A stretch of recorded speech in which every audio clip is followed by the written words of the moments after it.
Ladies and gentlemen, boys and girls, welcome back to the podcast and the YouTube channel. Sal Vetri here, and today we have a couple of slates. We really have three slates almost every single day now, but a 5-game slate for the LCS, which the video is already out, gaining a lot of traction. Appreciate everybody tuning into that one. But then also the European League is going on at the exact same time, 5 p.m. Eastern time lock today. West Coast, take note, 2 p.m.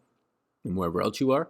Not as big of a prize pool, but still 20K to first. The status quo might start to become that these the European League and the China League are going to start to have 20 and 50K to first prize pools, while the American League starts to have the 6-figure prize pools, just because of the start times, and most people playing DraftKings are based on the North American side of the world, where you're just going to have prime time start times between 5 p.m. really and 6 p.m., somewhere around there. So welcome if you're brand new here. What I do here for the League of Legends really over the past week and a half is I take a look at it from an analytical approach. If you're somebody who likes watching League of Legends as well, that's fantastic. That's probably not going to be the thing that I do, but I can tell you that this is a game of projections in terms of DFS, right? This is a game of projections. It is a game of building correlated lineups. Yesterday we got very close, just in time though for the 50K prize pools. We chopped up second place. I do run a lot of different lineups in there, but that was for the European League yesterday. Chopped up second place a whole bunch of ways. There was a solo first place winner though, so shout out to whoever pulled that one off there. But yeah, I'm learning a lot more. Learning a lot more about the upside of putting other players in your captain spot in some of your stacks, not just your mid laners and your supports, or the mid laners and your AD carriers. Those are ones that are important for maybe building optimal in terms of cash lineups, but not so much in terms of getting different in GPPs, and also with the salary being so high. So learning a lot as we play for the past week to week and a half or so, profiting, I think, an average of 23% or something wild per day at this point. So pretty wild. But I do have projections for every single league that is currently going on: China, European, and American. Those are on Patreon. They're linked below if you're interested. If you're not in a position right now due to what's going on in the world to be able to pay for those projections, that's completely fine. But as a content creator that all the major sports have gone out, that is just my stream of revenue, that if you are able and you're still in an okay financial spot and there's not a lot of doubt or concerns for you, then go ahead. If you're interested, you can see those down below. I'm not going to be making a video for every single slate. I had about 5 or 10 people reach out via Twitter alone yesterday saying, hey, do you have the LPL, the China League that started at 2 a.m. slate? Yes, I have projections. I've been playing all these slates, but it's just not viable for me to every single day come on here and create 3 videos. One, it doesn't do good for YouTube algorithm. You're clogging up your algorithm with a lot of the same words, League of Legends, same day, right? Same thumbnails. So it doesn't do good for that. But 2, it's just not viable. 1 to 2 hour videos. It takes about 1 to 2 hours to make the video, right? They're about 20 minutes long, to prep it in the beginning with all these spreadsheets, make sure they all look right, they fit on camera, and then to upload it afterwards, put the descriptions, all that. It takes about an hour and a half on average, sometimes 1 to 2. Making thumbnails, things like that. So making 3 of them and that taking up 6 hours of my day or 5 hours of my day is just not viable, as I also run my media company and have a lot of other clients that aren't in the DFS space. So that's going to be the case. I have 2 videos out today. This is the second one, but more times than not, I'm going to be making 1 video for the biggest prize pools. If you're interested in the other leagues and playing them, which I assume you are because they have different start times and just a lot more action to get down, then there are projections. There'll be these exact same spreadsheets, except the projections model is also on Patreon as well. That was a lot to get out, but pretty much I appreciate you all being here. Let's get into this, starting with the top laners. And if you are new here and you have not really learned the strategy too much, you'll pick up pretty soon. It's pretty much just a very projectable sport, similar to the NBA.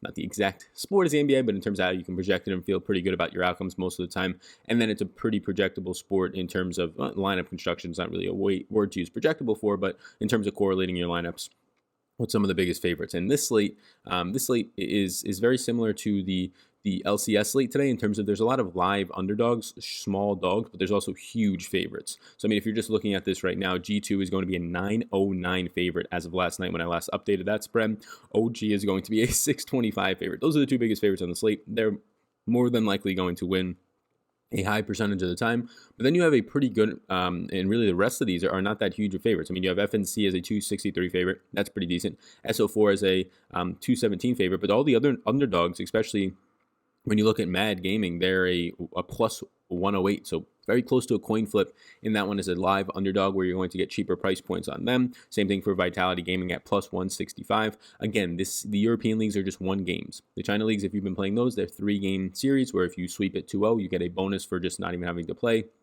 the final round.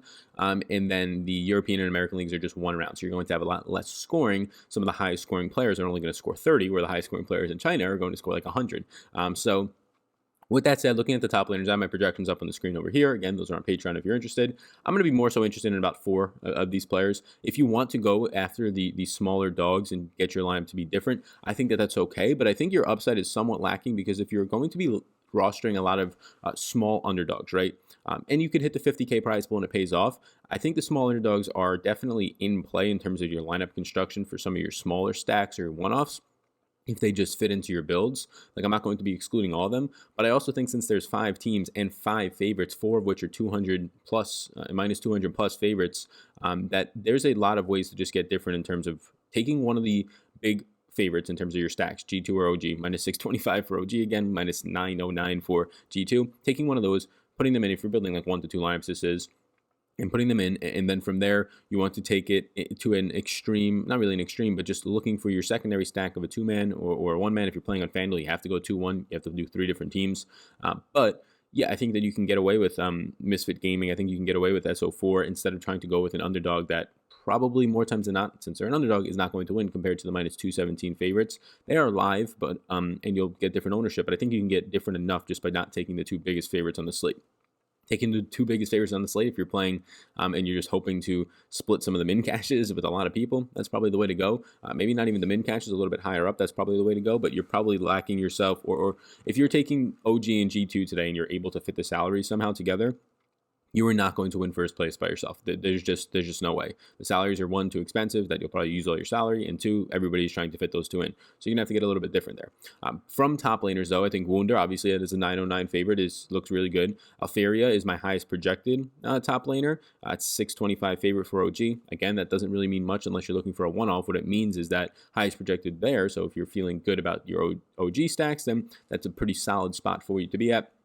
I'll have interest in Bwipo. I'll also have interest in Dan as a minus 139 favorite just because of the price point. Minus 139 favorite, but you're also getting, at that point, 8.2 creep score per minute. Nothing fantastic, but important to look at. And then everything else pretty much checks out. You're getting average kills that are decent, 2.43, 4th highest in the slate for the 5th most expensive top laner. You're getting average assists, 5.2. I mean, Wunder is going to just blow everybody away in terms of assists, 7.9, about 2.5 more than anybody else. If you're looking at average kills, that's when you start to get Wunder being okay, but that's why Alpharia is going to project a little bit higher for me. Average kills are fantastic. Damage rate is fantastic. Highest creep score. Kill participation is the highest. So Alpharia, that's the top laner for me. For mid laners, once again, it's interesting here. So mid laners, I currently have Seiken, who has started 12 out of these 14 games. I have that as the projected starter for Vitality, not Selfie, who's only started 2 games. So again, if that was to change for any reason, I would be sure to update it in the projections. But what you're getting here is some really decent scores. Perks looks fantastic as a minus 909. You're getting the highest average kills. You're getting the highest average assists. It's just like a no-brainer at this point. The deaths are pretty low, less than 2.3 deaths per contest. I'll also point out that pretty much in the European and the American leagues, they're very sturdy starting lineups. They'll post them on their Twitter pages, so you can go ahead and you can check them out. But they're very sturdy in terms of they've played 16 games so far in the EuroLeague. I'll update my model in terms of this says 14, but I'll be updating based on stats. They refresh like every 3 days or something. So that'll say 16 really soon. And then what you get out of them is just very sturdy or lineups. Like, they're only playing 1 round, so whoever's starting is going to stay there, and you don't really have to rotate in and out and things like that. So there really hasn't been much movement in terms of starting lineups all year long from what I've been able to see and gather just based on the data.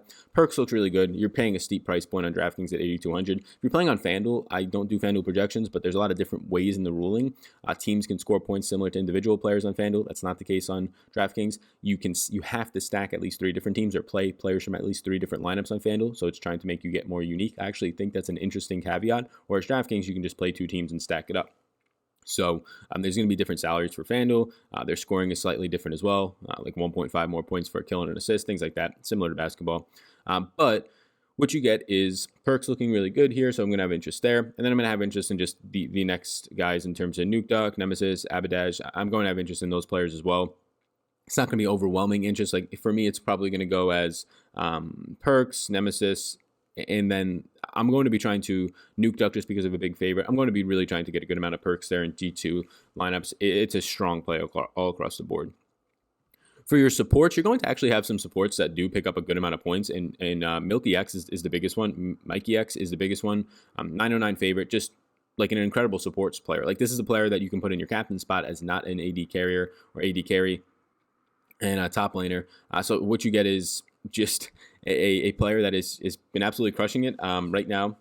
My highest projected support, but it's there are other players that are pretty close, probably closer than you think. So I'll have interest there in Mikey X. I'll have interest in Destiny and Dreams. I believe that Destiny was a winning took down the tournament yesterday or the day before in the captain spot as a support player. I mean, it makes sense. Like if you can get 24 to 26 players out of a support player, which I mean, most of these players don't average that outside of Mikey X in this slate, but if you can get that in a spike game where the team wins, you're setting yourself up in a really good situation to filter in the rest of your lineup with some of the higher price players who are pretty much averaging like 25 points in contests. So yes, Mikey X looks really good. I think Destiny also does. And then I'll have some outside interest in Dreams.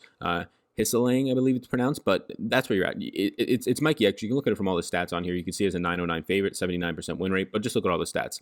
I mean, what you end up getting is, as a support player who's not going to get a lot of kills, you're still getting 1.36 kills per contest. The next closest on the slate is Kaiser for Mad Gaming at 0.93. You're getting by far the most assists, 11.71 assists per contest. The next closest is going to be 8.5. So over three more assists than anybody else in the slate. Pretty much almost double the amount of kills per contest than anybody else in the slate. 75.6 kill participation. That's very important, just showing how active that they are and if those stats are actually solid. 50% first blood, so you get the kill for first blood. Your team then gets the plus 2-point bonus. The highest creep score outside of Tor at the bottom. So yeah, damage is fine at 8.5%. Mikey X, you usually want to try and take your support and AD carry together because it's a little bit correlated. That's not a must, but if it does work, well, that's just a little bit of a bonus. So those top four stand out to me. So you can probably gather a trend that I'm not really going after many underdogs. I think there are some live underdogs today. I mentioned that at the top of the show.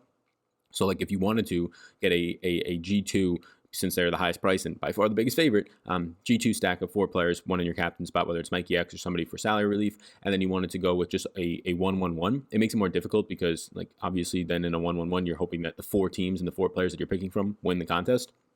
Maybe it doesn't matter as much if you're getting a lower salary player in there, but if you do like a 4-2-1, 4 from one team, 2 from another, 1 from another team, I do think that having an underdog from maybe the one spot is okay. It's just that these underdogs, even if they do win, most of the time, and at least what we're seeing right now is there's not a lot of parity, so the underdogs usually don't win. But if they are a small dog and they pick up the victory, it does allow you to have a more differentiated lineup. It's just a matter of picking your spots and not trying to go after like the plus 300 or the plus 405 underdogs like SK and Excel Sports Gaming today. There's a 511 underdog. Like that's not the spots I'm trying to pick off. You'll see it happen. I mean, it just happened like 2 days ago, a huge underdog one, but I think it's going to happen. And really looking back in the database, it happens at least in the Europe League and the American League like once every 3 to 4 weeks, and it's just not going to pay off for you. I don't believe so. But the AD carry, lots of spots here that stand out. I'm going to have interest in pretty much all the top four favorites here. Maybe the top five, but I'm probably not going to get to Misfits Gaming for an AD carry. Just even when they're winning, it's not really much of an upside. So Caps at the top, yes, it's an $8,400 player. It's right now my highest projected AD carry, but you can probably expect that it's the highest priced player. You're getting almost 4.5 average kills per contest. You're getting 8.9 assists, a great kill participation at 76.4%. Yes, if you want to get there, that's obvious, but it's also $8,400. Like your lineup is going to definitely be restricted. You can't just plug in all the G2 players and then try and get it in all the next biggest favorites and all that. So I think Reckles is also a very strong play. I think that upset looks good as well. And then after that, I would go to Inakes. So those are the four players, the top four. The top four price players. Forgiven One is also there, but that is going to be more of a backup player. So I'm not projecting right now unless something changes. Inakes has started 8 contests. Forgiven has started 6. So for me, I would probably rank it. Honestly, like Upset, Reckles, and Caps are kind of on a tier of their own up there, depending on the salary that you're spending. Upset is $800 less than Reckles, and obviously you get the $400 bump off of Reckles. So or off of Caps and Reckles. So I do think that that's a pretty nice salary savings, a 625 favorite who does put up a decent amount of points. You're just not opening yourself up to as much of a ceiling. Like upset ceiling is still going to be somewhere in that 35 to 40 range, but in terms of consistency of getting there, like Caps is going to just project for that or close to it. Reckles is going to get there very often as well. So the AD carry, a spot where you clearly want to have your upside, but you're paying for it as well. So you want to make sure that you can still roster a correlated and a strong high projected lineup in your other spots. Jungler jumps around the match. He's going to contribute in a lot of the team scoring categories. Is going to contribute in a lot of their own categories for themselves. Jankos, we mentioned it 2 days ago on the show, I believe. just by far the best jungler. Like, this is a jungler that is putting up 80 carry type numbers and is priced like one. I mean, 4.4 average kills per game, 7.7 assists per contest. Like, if we go back to the AD carry screen, that would be pretty much the second best jungler, or second best AD carry if you're just talking about those two stats. Now, kill participation is going to be a little bit lower because they jump around a lot more. The creep score per minute for Jankos is the only thing that's somewhat of a downside, but Jankos is a 909 favorite, once again, from G2. So this is another very strong jungler. This is probably the best jungler on the slate. And I would say that it's by a wide margin. I have Jankos projected for 4 more fantasy points than anybody else, so it's not shocking anybody based on the stats that I just rolled off and the highest projected player on the biggest favorite, or the highest price player on the biggest favorite. But that is somebody who stands out as one of the biggest drop-offs for jungler. Like, there on the other positions, there's guys who are close. I would say support and jungler have the biggest drop-offs from the highest projected player for me to the next. Again, these are things that you can see on Patreon, especially for all the other leagues. But I will still have interest in Selfmade. I'll still have interest in Xerix. Lucas as a 217 favorite is probably not somebody I'm going to get to. Gilius is the backup, only started 4 games there, just leaving the stats on the screen in case there was a sudden change to that. But Lucas is somebody who is a 217 favorites for SO4 that at that price point is 7,400. All as the 4th biggest favorite, probably not somebody I'm going to get to all that much. The kills just aren't there. 2.1 kills per contest, 5 assists. It's an overpriced player in my opinion. So I think that Selfmade provides some really nice upside at 6,800. You're getting 2.3 or 2.9 kills per contest. You're getting 6.1 assists. The assists are pretty much the second highest on the slate for any favorite here. So those are some nice spots outside of Jankos all the way up top. And then for the team spot, so what you're looking for here is if you're rostering, say, just the G2 squad, right? So if you're rostering the G2 squad and you're in a situation, so G2 esports, and you are in a situation where one of them is in your captain spot, say you find a cheaper one so you can fit them all in, actually, you should be playing 4 individual players. You should not be playing a team with them because the teams have a capped how much they can score. It's like 50, honestly, if your team goes off, they'll score in the Chinese league like 60 fantasy points. In this league, they'll be scoring like 20 fantasy points because it's only 1 round, right?